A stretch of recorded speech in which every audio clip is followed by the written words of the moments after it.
let me ask you guys real quick, just before we segue on. Let me ask you, what are some like finales that have pissed you off? What are some terrible finales? Oh, straight up Game of Thrones. Like, yeah. That's all, it's so sad. No one had to think about that one at all. Just Game of Thrones, move on. Like, I mean, whenever, and you know what? I feel like there have been a few season 8s lately that have ended really poorly, and I think season 8ing is a term. Like, because of Game of Thrones. We've definitely talked about it on the show, yeah. Yeah. Dexter season 8 was disappointing. Game of Thrones season 8. You know what was an amazing season 8 finale? But it wasn't a finale. It was Scrubs. Scrubs had an amazing finale at season 8. I've heard, yeah. But then they had to spin it off to a season 9, and that just tanked. You know what else comes to my mind? It was Lost. Do you remember? Like, did you guys watch Lost back in the day? I think I watched the first episode. Good call. I stopped pretty early on, but like when the finale came out, I watched so much things on YouTube about it, and I was like, wow. So like they literally had no idea. The writers did not know what they were doing. But that series is so fucking long, isn't it? Like the series is like ridiculously long. It's like I think it's 8 seasons. You said, right? I'm pretty sure it's 8. If they pushed it to 9, then yeah, like that's just way too much. Did you watch all of it or? I watched it religiously until a polar bear appeared on the island, and I went, fuck this shit, I'm getting out. They don't know what the hell's going on. And then I remembered reading at the end, I waited until the finale aired to watch it. Yeah. And I was so happy I jumped ship, because they had said that because the idea was so gripping, they didn't care about the ending. They just gave them the money to fund the show. So they were figuring it out as they went, which is like writing taboo. Like you never go in without your beginning, middle, and end. Like that's the most important part. And they fucked it up. And then, we're in limbo. We're all dead. What is that? It's been a dream. I watched online something about with the way Lost was actually created as a show.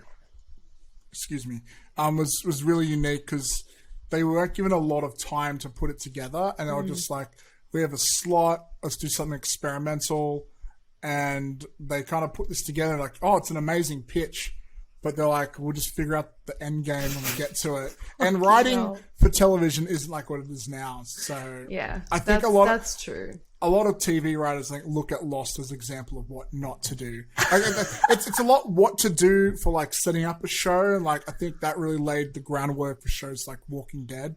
But when it comes to like finales, it's like, okay, just do the opposite of this.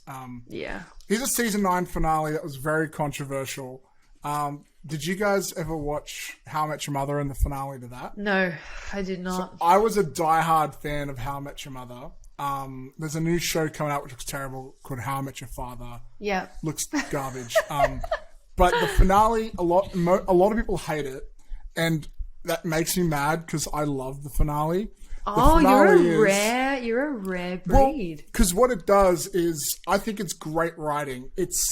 Like they've left breadcrumb trails the whole way. Like the whole point of the show is Ted is like telling a story to his kids, but he's a bad narrator, and throughout the show, he always like he leaves facts out, or he changes facts. Like whenever they're smoking weed, he always says we're eating a sandwich, and so you'll see them eating sandwiches sometimes, but really they were high. Like they'll do things like that.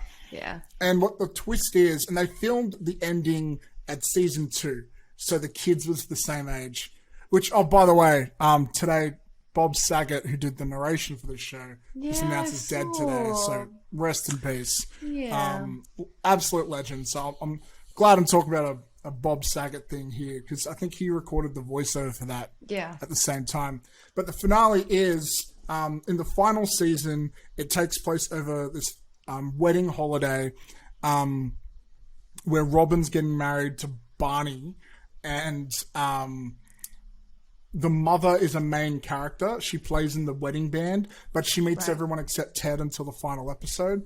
And so everyone meets her and everyone loves the mother. But then the twist happens, and you find out the reason he's telling the story about How I Met Your Mother is because she died of some disease a few years ago, and he's trying to work up the courage to get back into the dating game, and he's kind of like trying to get the approval of his kids. Okay, that doesn't sound that bad. But here's the thing: it's because he wants to ask someone out for a date, and that person is their Aunt Robin, who he's been in love with since episode 1. So the whole show has really been a love story between Ted and Robin. How it's all about how in life the sometimes the timing isn't just right with relationships, and now that he's like late in his 50s or something, the timing's right now.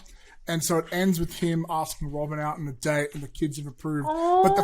Which is so romantic and it's beautiful, but the fans got crazy because they're like, he meets the mother and then she dies in the next scene.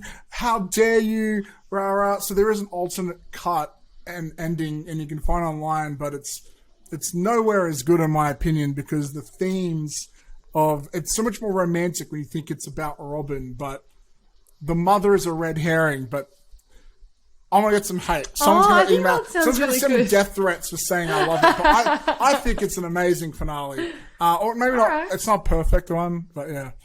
I love the Sopranos finale. I know a lot of people that's very divisive, but I really enjoyed. And I know because it cuts. I don't know if you guys know, but it cuts to black, and everyone has all these interpretations of what it means, and I'm pretty certain. I'm pretty certain in my view of what it meant, but yeah, everyone's got these different interpretations of and stuff. Yeah. And I really liked it. So I've never seen it, but there's an amazing joke in Bojack Horseman where it takes place in the past. And there's this girl who's like an editor. She's a TV show editor, and what happens is like something happens, and she drops a VHS cassette. And it's actually like the final scene recording. Oh my god! and so the reason that it cuts to black in Sopranos is because this video editor lost this thing because of Bojack. That's hilarious. I'll tell you one finale a lot of people haven't seen for a terrible show, but I like the finale. Is I never really watched it, but 2.5 Men. You know how big that show was and the controversy with Charlie Sheen. At the time, there was rumors. Yeah, Tiger Blood. I got Tiger Blood. There was like rumors that Charlie was going to come back for the finale.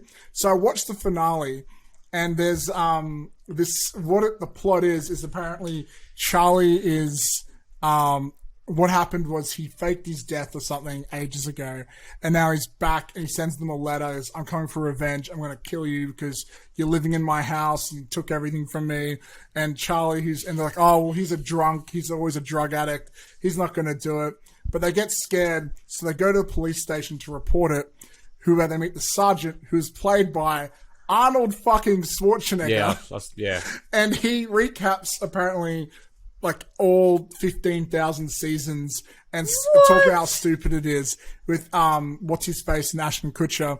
And then it was kind of like, and I watched him like as a guy who hasn't watched the show, it's like that's pretty cool. But then it ends with the worst ending of all time, where they have like a Charlie Sheen lookalike, and he's walking to the house to like get revenge, and then just before he knocks on the door, a passing helicopter drops a piano on top of him, killing Charlie Sheen's character. And then to make it even more cringy, it zooms out and you see the director that Charlie Sheen fought with behind the scenes, and he turns off and looks at the camera and he's like, winning. And then another piano falls on top of him, and then it's like, what the fuck am I watching? It's like, yeah, I get it. You killed him out of spite. Fair enough. But then like you like do like a to him on a national network channel. It's like, bro, just grow the fuck up. Because they couldn't commit to making fun of Charlie Sheen, they had to kill the director as well. It's like, what? It's like, I didn't know that was the ending. That's insane. Charlie clearly was not the only drug addict on that set. Oh, without a doubt, no. But Charlie Sheen really went off the deep end. Like, he really went off the deep end. Have you seen how he looks now? Yes. Not recently. Yeah. But he hasn't aged well, put it that way. Actually, a few years ago, he appeared in a Lil Pump music video called Drug Addicts, where Charlie Sheen and Lil Pump are going around like a hospital or something. They're like stealing all the pills and stuff out of like medicine cabinets. It's fucking crazy, dude.